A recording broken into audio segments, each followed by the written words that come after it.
Hello, welcome back to the DD podcast where we talk to female experts about all things relevant to working women in India today. From careers and finance to health and relationships, we've got it all covered. In this episode, we talk about SheSpeaks, leadership, and what it means to be a working woman in India today. Let's begin. What we like to start with is the brag about yourself section. We want to know what your background is. How did you arrive at, say, Seema Global Consulting? And how did that happen for you? Yeah, that's great. First of all, thank you for having me. I'm really happy to be here. And I love podcasting and I love even more being a guest on someone's show. So thank you so much for asking me to join you today. And I'm excited to just share some thoughts about how we can maybe encourage other women or people, just whoever's listening, in their own personal journey. So a little bit about myself. When you had asked me that before, I was like, oh gosh, where do I start? 5+ decades on this planet we call Earth, and hopefully we're taking care of it. But, all the things that have happened, I'm actually considered third culture because I was born in India. I grew up in Canada, and then I moved to the US when I met and married my husband. We have 4 kids who are all adults now. Whoop, whoop. And actually, one of our sons is your age, Chandni. So that's kind of a fun conversation. Wow. And then, so we, mother of 4, they're all adults, launched. So once they launched, we relocated. So what happened between there and now?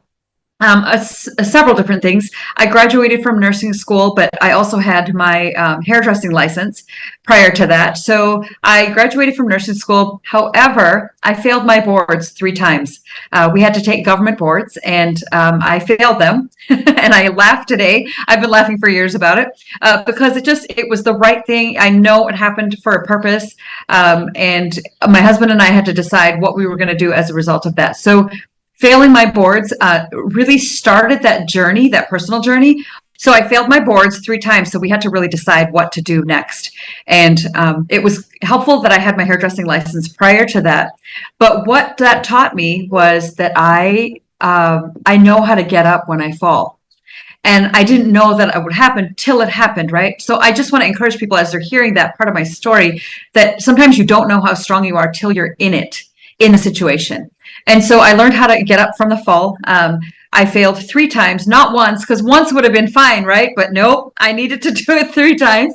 And then in that space also, it required great conversation with my husband, really, who became my husband, actually. And we just had some really foundational, hard conversations about how to move forward, what to do, what that would look like. And so for the next, once we got married, the next 14 years, he built a salon for me in the basement of our home, and I ran clients from there, which was really fun. Such a rewarding experience of being with people, and I'm such an extrovert, so that was really fun.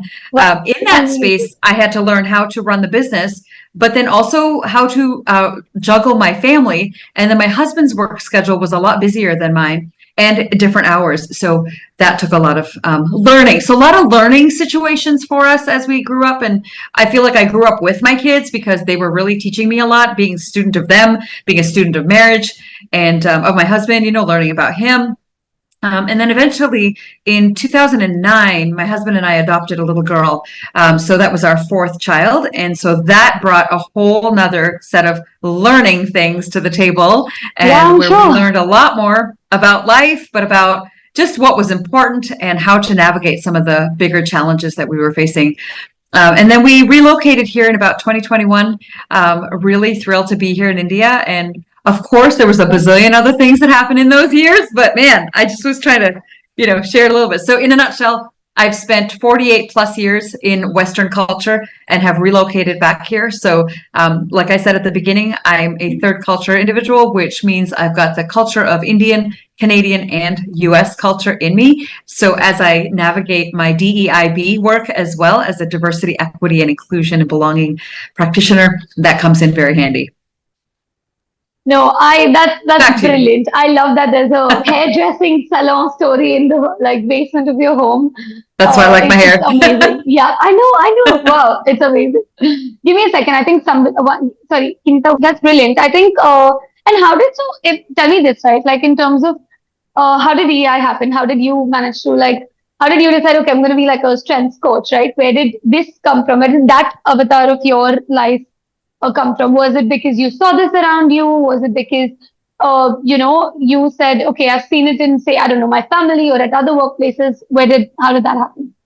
Yeah, that's a great question. Actually, it came from a very personal space. Remember, I told you I was being a student of my kids and they taught me so much. One of the things they taught me was how angry I was as a mom and as a human in a nutshell, right? I had severe anger issues. And my husband, I read a book called, I'm not remembering the name right now, sorry, but I read a book about anger management. And in that book, the author talked about toxic strength as it related to anger. And so as I kind of dug a little deeper, my husband had a consultant come to his office and they did the Gallup Strengths workshop for them.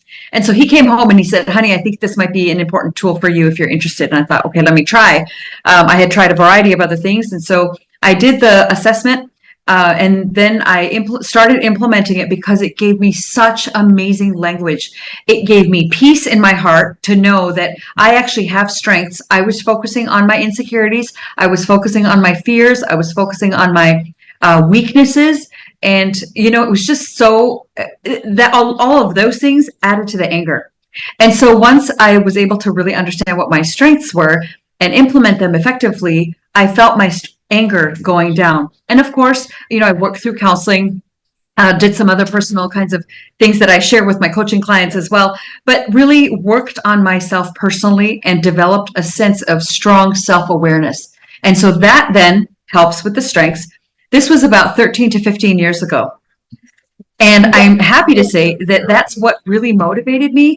But I've been implementing it for so many years that I felt that with my coaching, this would be a great gift for clients. So last year I got certified in 2023 and it's been going gangbusters since then. Really fun watching clients, their eyes light up because they realize they're able to do something with their story. They're able to go forward, grow forward, as we like to say at Seema Global. And then just so really strengths, it just gives me a real passion to help individuals focus on that. When we look at Gallup work, they say that weaknesses are just the things that get in the way of success. And so if we're going to only think about the weaknesses, and if we feed weaknesses, they're going to grow. So why not focus on strengths and really be mindful of what we feed will grow. And if we can feed our strengths, once we understand what they are, then we're able to grow forward and be that much more intentional. And one other reason is it really helped build confidence in me. I was in so many situations, maybe you might have been as well, where women would say, oh, I can't do this like you, or I can't be that like you, or I'm not this, I'm not that. And they were actually putting their insecurities into my head, which added to my insecurities, and that didn't help. And so really learning my strengths would kind of just push some of those things away. And it eventually helped me build my confidence and communicate deep value. Because that, at the end of the day, women need that. Men need that too. Let's not be partial here. But women need that, right? With all the messages that we get about not being valued and not matter, that we don't matter, this was a fabulous tool for me to embrace, teach my kids, pass it on to other folks as well. No, I think that's brilliant. Kinita, I also do believe that the only way you, at least for a large part of it, you'll be able to provide the value you do as a strengths coach is if you've gone through the same, right? Imagine like you know what it's like to be on the other side, not just from a academical bookish level, but like on the edge of things, right? So I think, yeah, that's amazing. Right. And now you said it yourself. You've been a woman of many careers. I also want to talk about your stint as a public speaker. What has that been like, the good and the bad? Can you tell us both of them? Yeah, that's really interesting. Remember when I said that I had my hair salon? So in 2010, I actually, 2009, I actually closed my salon. I sold my sink, my counter, because it was a home salon, right? I sold all of it and bought a laptop. Because that's how much it cost to have the chair. It wasn't very expensive, but it was enough, right? So I sold all of that, bought a laptop, and then just started writing talks. And, I get these ideas and I didn't know what to do with them. So I have files upon files upon files of content at the time. And I was just writing, and then felt led to write a book in January, in 2010. And that's when my first book came out. And that was really inspiring to me. But I thought, man, it's not enough to just keep it all on paper or in a book. And I wanted to make it accessible to people. And I thought, okay, maybe the speaking piece would make it that much more accessible. And so then I started to do more engagements with women groups mostly. Then I built some trainings and workshops with the DEIB work that I do, along with a variety of other topics that we teach. And it just started to take off. So I really thoroughly enjoy it. And one of my favorite things to be a speaker is when I'm in front of folks, whether it's a small group of 5 to 10 people, or like a few months ago, it was a room full of 450 to 500 college students. Oh, absolutely love that. Just to see the light go on in their eyes about how thrilled they are, like something mattered to them. I said something that made a difference in their life was the key. And, and I think that's the point, right? Making a difference.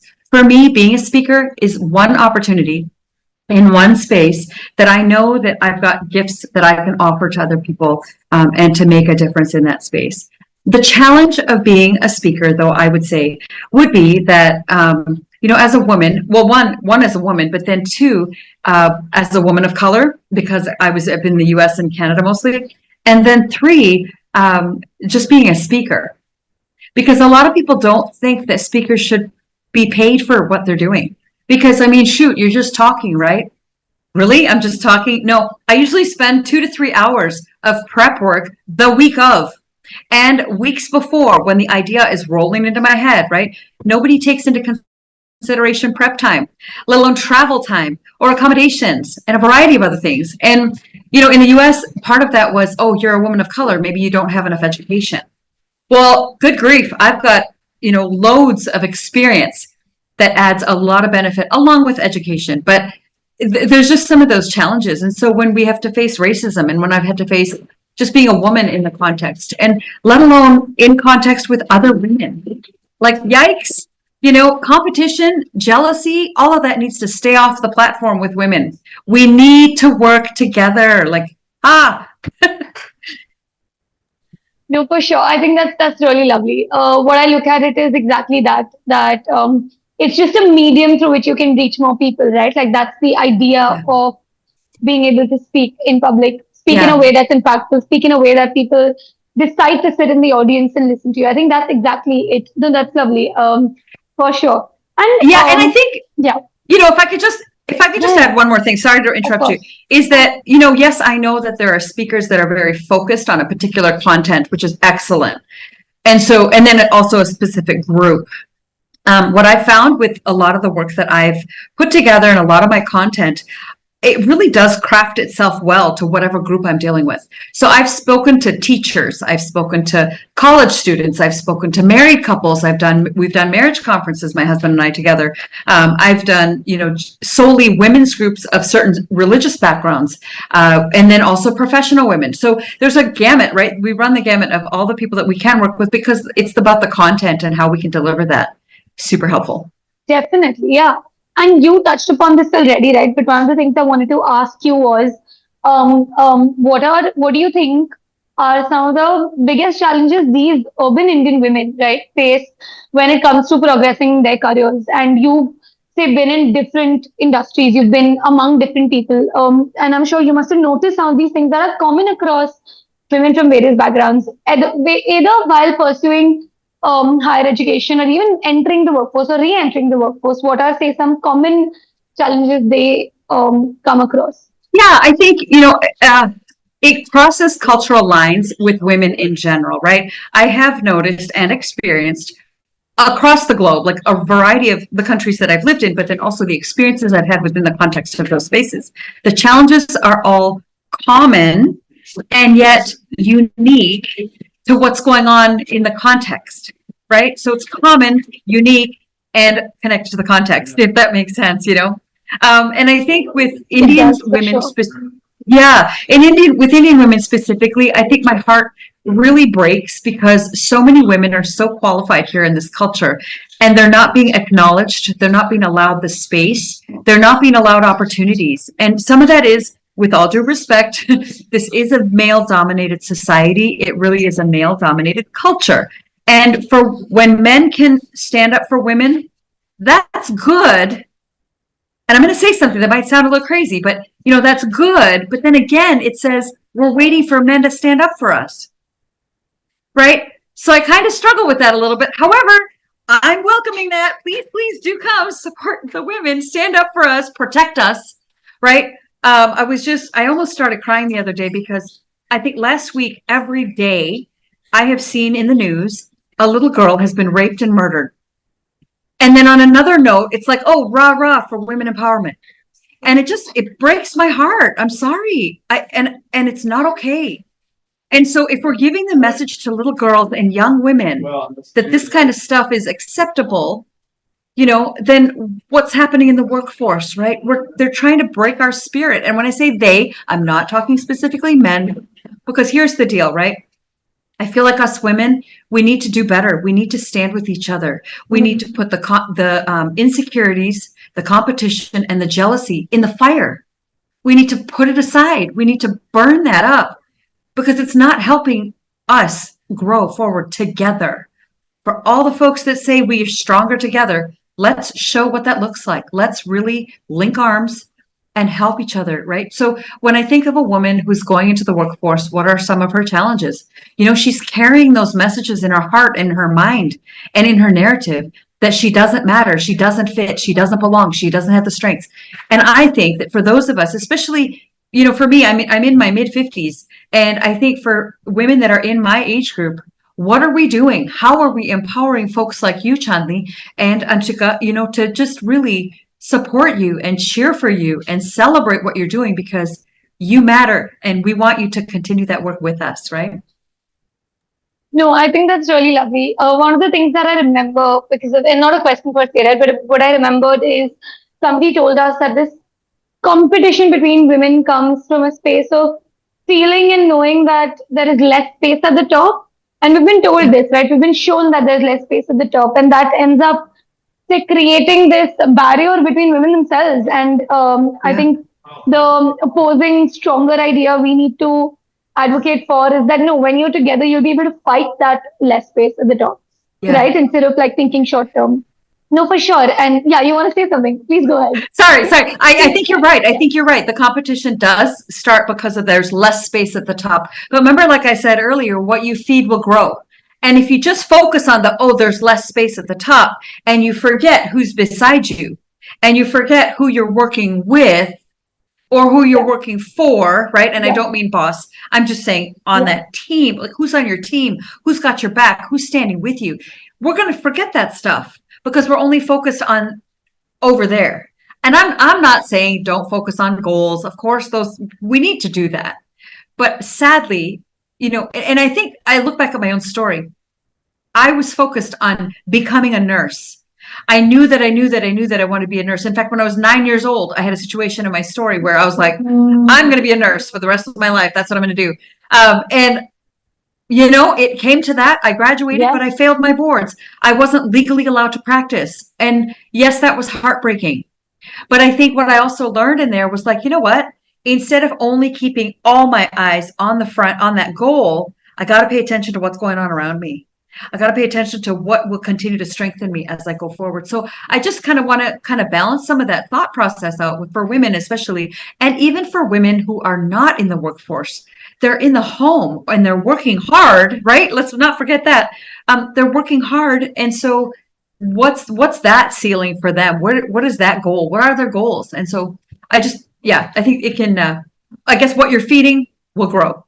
Yeah, I think, for sure. And then one of the other things I wanted to talk about was, you said this, right?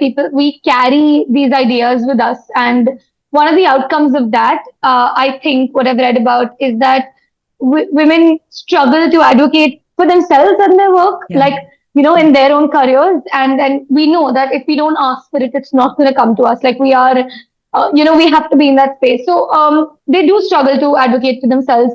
What advice would you give a woman who struggles to do that? That's my question.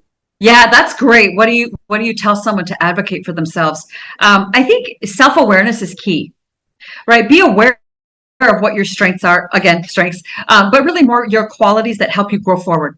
those healthy habits, right? What's going on inside of you? How can you use that to go forward? I remember when I first moved here, we had some friends, and the husband said to me, "So is your women empowerment work focused on breaking up marriages?"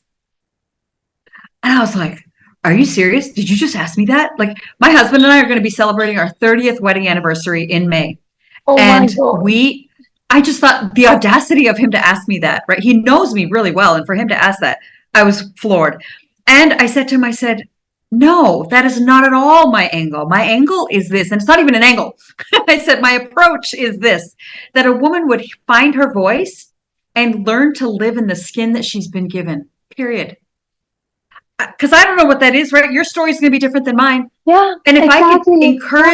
if I can encourage a woman to find that confidence, to speak that truth, to be that valuable person that I know that she can be, and that she inside her head knows she can be, then she's going to find her voice.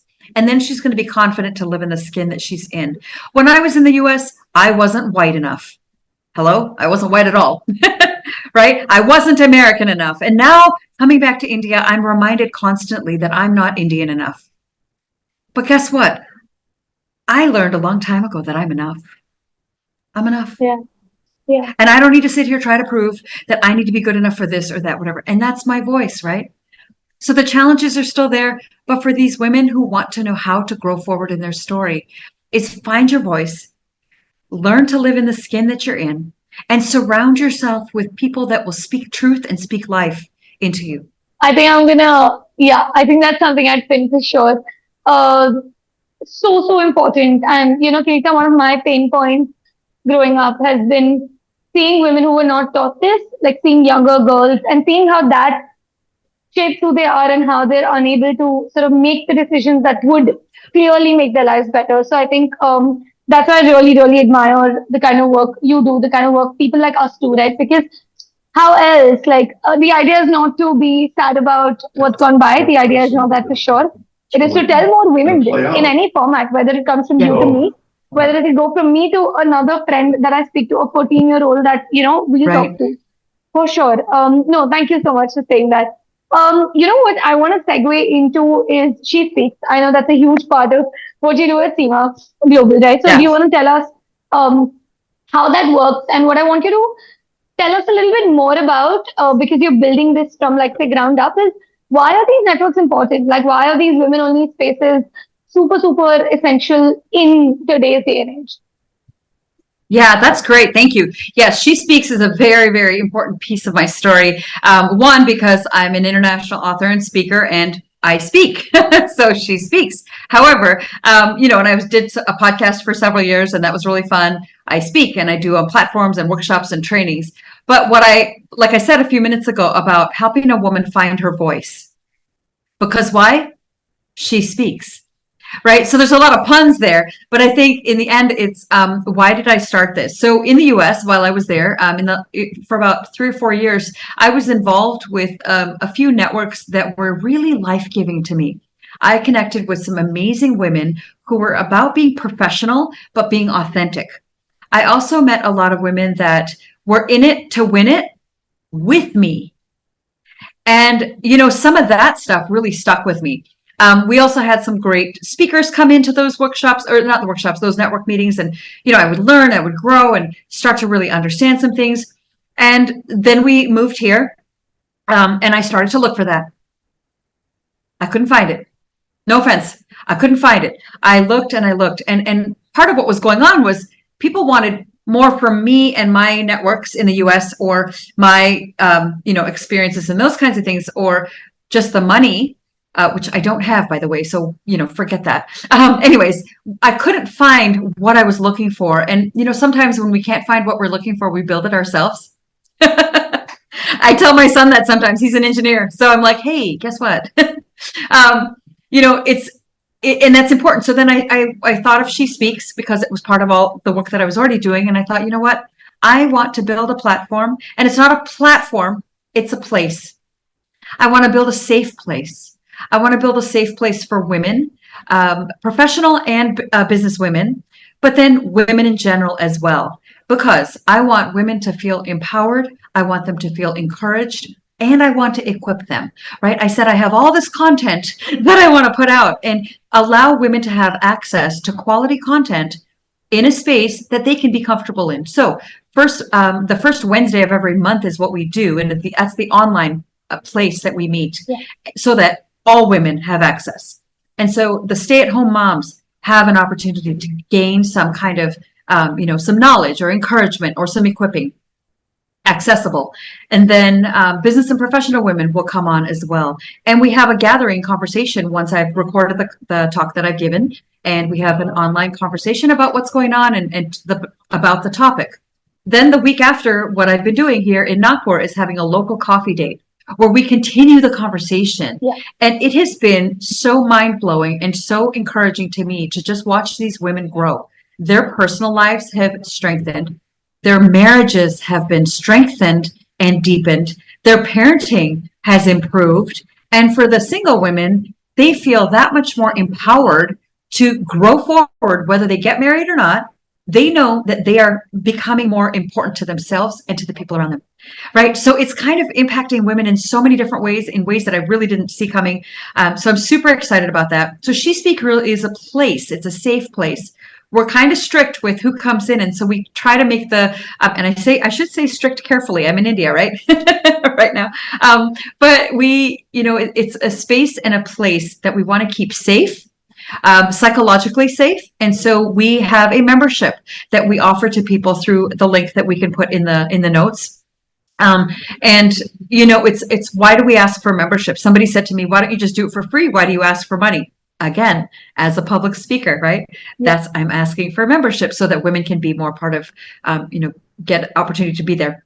So there's membership, and it's an annual membership, which then means you get access to all the videos as long as you're a member. So it's super fun. We really enjoy it. I have a dream that we'll have these coffee dates, these coffee meets. I'll wrap it up here. My dream is to have coffee meets in a variety of cities and towns here in India. But of course, I'm going to need help with that, right? I need to have trusted people that would be willing to meet with a handful of women in their town for a coffee date and just continue the conversation of the particular topic. That is it. And when I can travel and show up there, I would love to be able to do that. So right now we have a smaller group here in Nagpur, and it's been growing immensely. We've really been enjoying it. And the focus has been to grow deeper and not necessarily wider. So if we need multiple groups in town, that's also great. So SheSpeaks, hope you can join and hope people are interested. Definitely they can connect. Yeah, done. I think if you remember on our community of all like freelancers and creative folks, somebody mentioned that they're in Nagpur, and I think they started connecting because somebody told me that not a lot of meetups happen and they're looking for like good spaces to be in. So yeah, I think definitely love that it's starting in Nagpur. And what you said is definitely true about communities. If you can create spaces that, somebody in Bombay who's part of SheSpeaks is able to like take that initiative and like, build something here. For sure. Love that. Yeah. Before, I do want to actually talk to you about leadership, but before I go to that, I want to go back to, say, women at work and a question that Anshika and I particularly were thinking about, which was, what advice would you give to somebody who is looking to connect with, if they're in a workplace, whether to connect with people from multiple, like different cultural backgrounds, right? How does that happen? How do you navigate through that? And this is not, say, a deep question per se. It could just be 3 tips, but I do think it's super important for women, especially if they're new there, if they're feeling not so much at home. How do they navigate through that? So, are you referring to people that are here in the country or they're outside? Who are we talking about? So basically, any woman who's at a workplace and has to interact with like people from different cultural backgrounds. What would you tell someone like that? I'm sure you've been in spaces where you're from India. I know you're getting excited about the question already, so you've got me. But yeah, that. I am, yes, because it's from experience, but it's also from my training. So I do workshops and trainings to help individuals understand how to live with people that are different than you. Period. Right. So whether it's your family, which we've worked with adoptive families, we've worked with families in general. We've also worked with workplace, NGOs and companies. And so for what I would tell her is pay attention to who's around the table. And, then she's saying, well, I don't work in a building. I work remotely. Great. So when you have your meetings online, that's still a round table, so to speak. Right. So pay attention to who's at the table. And also pay attention to who you are. Again, self-awareness. How self-aware are you of your cultural nuances and what you bring to the table? Often women say, oh, I'm at the table, but I don't have a voice. Yes, you do. It's called your cultural voice. But do you know what that is? What does that look like, right? And how can you use that to leverage it? How can you leverage it to build your relationships? So asking questions, learning about other people, that's really crucial. Making connections outside your network. Of course, LinkedIn is a way to kind of connect with people in different countries, right? But I would encourage, definitely sign up with me and here's why I'm saying that more specifically. Nobody's doing what I'm doing right now is what I've understood the way I'm looking at it. Okay. A lot of people are doing race, understanding race, understanding racial reconciliation, those kinds of things. But I'm not talking about race. I'm not talking about skin color in my workshops. I'm addressing it. It is part of the uniqueness of all of us. But what I'm addressing is the cultural nuances that we carry in our stories. And even within a family, members have different cultural nuances that we can help you unpack. Yeah, awesome. No, I love that. Thank you so much. And what I'm gonna definitely do a digression, but add links to these things, right? I think these are super super helpful. Yeah. And we'd love to like find a way to share that. Keith, tell me this: what are some like qualities of a strong woman leader? And while you tell us that, how can younger women sort of hone these things? What I'd like to believe is that it is within us, and you just need to hone it, right? Like you said, you just need to Yes. speak up. You just need to find that voice. So yeah, what are the Yeah. qualities, and what would you tell young women who are trying to find that in themselves? Yeah. You know what? I wrote down three that I was thinking about in a conversation that I had the other day. So the three would be this: authenticity, right? Be real, be yourself, be your honest, genuine self, which means, yeah, you know what? I'm not good at this. Are women actually willing to speak that out and say, you know what? I'm not good at this, or I'm not good at that, or yeah, I need help with this. Are we willing to? It's not just the be out there, be bold, and be creative. No, it's the owning your internal story as well. Authenticity. Second one is don't compete, right? Don't push yourself in front of somebody else just so you can get to where you want to get to. Make sure that you're taking people with you. That would be a deep quality for women in that way. But we understand, we talked about the competition earlier. Celebrate other women, right? This might not be your day to be on stage or be in that space. It's okay. Your season will come. Celebrate, clap for someone else. I have three words on my board right here that I keep very specifically all the time. And the three are authenticity, integrity, and character. And I know that it applies to men as well. But women, again, if you can be authentic, real, genuine, integrity, be who you say you are, do what you say you're going to do, and make sure if you don't, follow up with that. And then character. You walk into a business meeting, or if you walk into a job interview, it doesn't matter where you are, they're going to remember your character, right? So what's your character look like? Are you going to stab someone in the back once they leave? Are you going to become the conversation at the table once that person leaves? Like, how are we doing this? Integrity. So authenticity, integrity, character would be my words.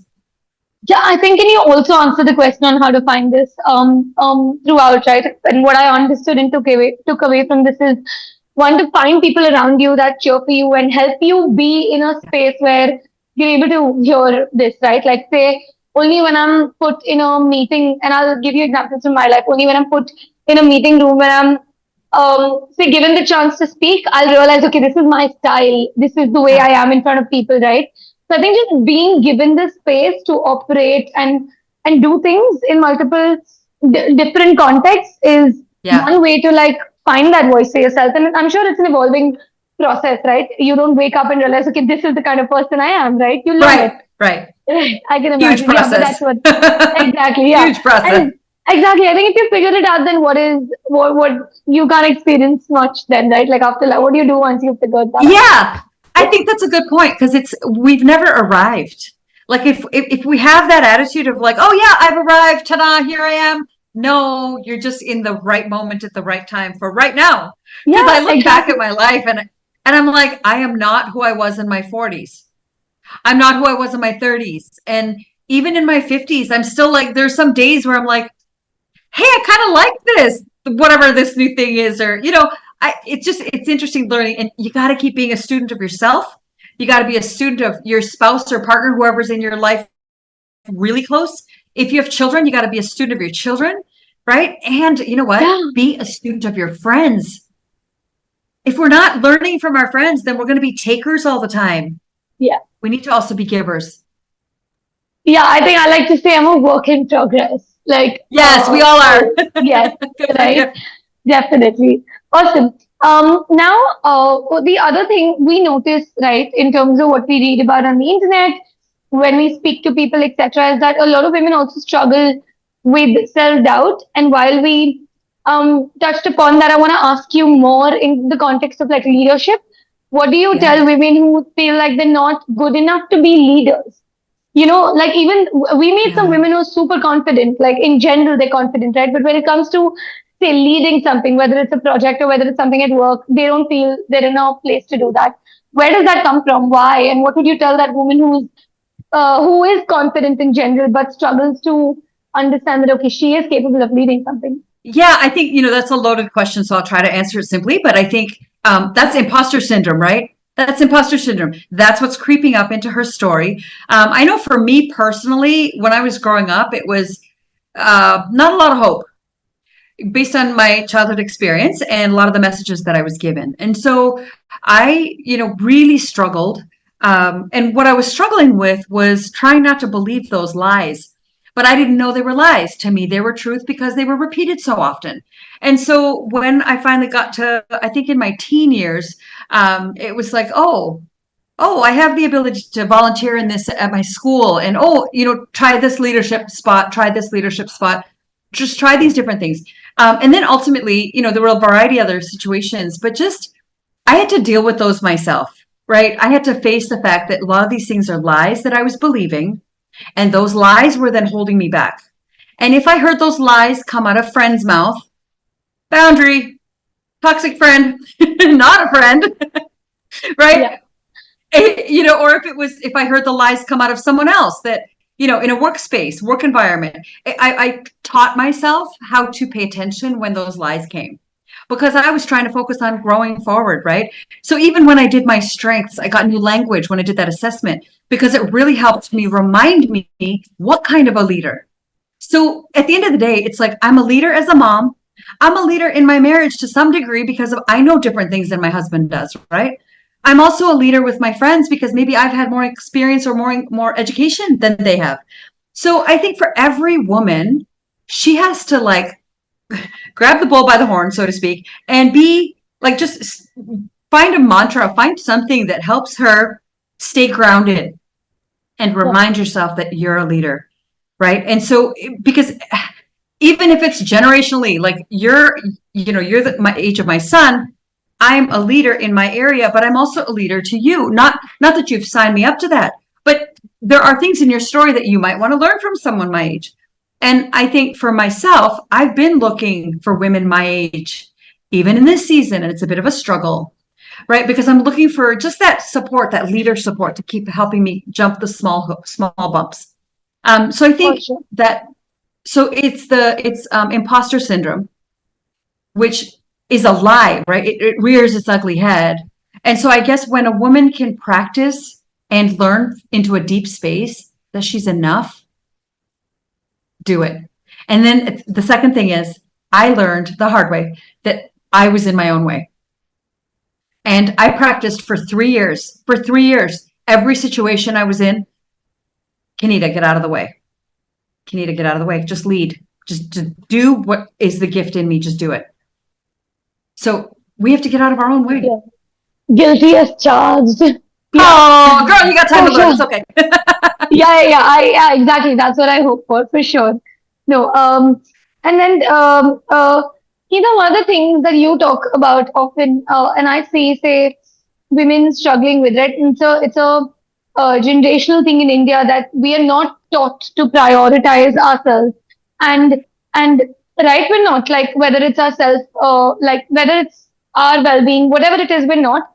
And I do, my goal is not to go tell every woman in India that, hey, let go of everything and start like just thinking about yourself. That's not the idea, right? It's not. No, These women are happy with their families. These women, that's not their absolutely. aspiration. That's not their ambition. But there is a large part of, I'm sure there's a way for them to accommodate something in their lives that helps them Yeah. prioritize their care within their ecosystem, right? How Yeah. do you think Yeah. that happens? What would you tell these women who don't want it to be their main thing, but they like, what would you tell a busy woman taking care of a family to find a way to, like prioritize herself also? Yeah, that's my question. Yeah. And you know what? That describes my life. That's what we had. We had 4 kids in the home. So it was a family of 6. I was running a business. My husband was busy with his work. Yes, it was in the US. The resources were a lot easier. We had everything at our fingertips, practical convenience, I guess would be the word I'm trying to think of. And so I understand that it is challenging. There are a lot of things. And one of the topics we just covered with SheSpeaks last month was expectations and burnout. So I love that you're asking me this. And Yeah. this Wednesday, we'll be covering how strengths play a very crucial role in helping people prevent burnout. Okay, so even understanding strengths would help an individual kind of understand. But let's talk to the woman who, she's working, she's at home, but her plate is just full. I think this is something that all women can implement in their lives. So I will give you some free content here because I know many women are listening and they can really be empowered. Yeah. This is also Yeah. part of our She Speaks program. Yeah. We just shared on this topic in January, actually, on self-care. Yeah. And so I give 5 things. The first is rest. But you know what? Your rest is going to look different than my rest. So rest, whatever that rest looks like. Ladies, hear me out. Rest, whether it's mental, emotional, oh my gosh, I'm spiritual. Sorry, I'm trying to go through all the 5, but rest, right? Whatever that looks like. Recharge. Find out what recharges you. See, I'm an extreme extrovert. I need to be around people to charge me up. However, when I've had a lot on my plate, my instinct is to stay around people because I get recharged. But guess what? I need to be away from people in order to avoid burnout. And that's something I've had to learn with knowing my strengths as well. So recharge. The next one would be reconnect. Reconnect to yourself and reconnect to others in the capacity that you need to do, right? So to my introvert friends, please reconnect one-on-one with someone who's really special to you and find that rest space with that person. So reconnect with yourself and reconnect with others is kind of where I was getting with that. And then fourthly is re-entry. Okay, so you've taken a little break, whether it's mental, physical, spiritual, whatever kind of rest you needed, but you're re-entering. And so this might be, maybe you've decided that you are able to get away for 3 days as a couple or as a family or even individually if you are able to do so. But then you have a game plan of how you're going to re-enter into that, right? So often people say, I can't wait to go on vacation. And what's the first thing they say when they get back? Oh my gosh, I wish I was still on vacation. I don't know what I'm doing here, right? Guilty as charged.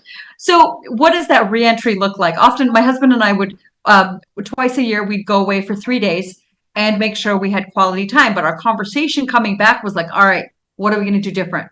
What's going to happen between now, right? Sometimes it was make sure we had date nights scheduled more effectively on our schedule every week and that kind of thing. So just come up with a reentry plan.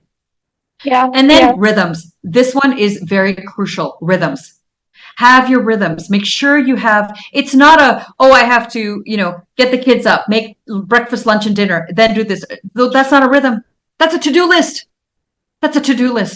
Right? A rhythm would say, I practice this exercise or this activity every week, because that's a bit more major, right? And it's consistent. Or once a month, I've made arrangements for me to be gone for the whole day. And you make arrangements. And here's the thing though, right?